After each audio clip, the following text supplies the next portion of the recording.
There are 4 progressive stages how we can relate to all types of desires in our lives.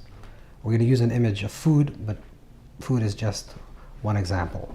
The first level is the first way that we relate to life, and this is like reactive way. The reactive way of living is indulgence, attachment. We feel attached to these desires, attached to our foods, attached to the foods that we like, to the extent where we become enslaved to them. A person loves to have their coffee an exact way every single day. They don't have their coffee that day in the morning the exact way they usually have it, their whole day is off kilter. This means that a person is totally attached to the foods that they have. This is one way of living. Then a person wants to evolve and get to a higher state. The higher state is like, okay, I don't really care anymore.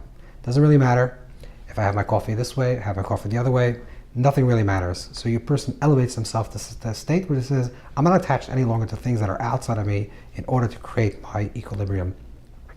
I'm going to refrain from eating. I'm going to stop. I'm going to, in practice, maybe fast to show, let's say every single morning at a certain period of time, let's say every morning at 8 o'clock, I have my coffee. Okay, from now on, I'm not eating till 10 o'clock.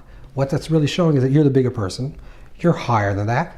And you have self-control, and you're not dependent on that cup of coffee for your mindset to be in a proper state. This is the level of non-attachment. So you go from a place of attachment and indulgence to a place where I'm not attached, I'm not connected, I'm bigger. That's stage 2. Stage 3 is where you realize that when I'm saying to myself that I don't want it, that in itself is a perverse way of saying that I'm actually still connected to it. If I have to refrain myself from that cup of coffee and say, no, I'll not have that coffee every single day at 8 o'clock, that means that on a deep level, I'm still very much connected to the cup of coffee. But there's 2 ways how to deal with it. Either I'm going to indulge and have the coffee, or I'm not going to have the coffee, but the coffee is really a matter in my life, and it really plays a strong role. So level 2 is refraining from it, but I'm still connected to it. Level 3 is I'm so disconnected from whether I do have the coffee this particular way or that particular way, that doesn't actually matter to me anymore. I'm beyond being attached. Not non-attached, which non-attached is the opposite of attached. I'm beyond attachment. Level 1 is attachment. Level 2 is non-attachment. Level 3 is beyond attachment. It doesn't really matter. It can be this way, it can be that way, because it doesn't matter to me. I'm good either way. That's level 3.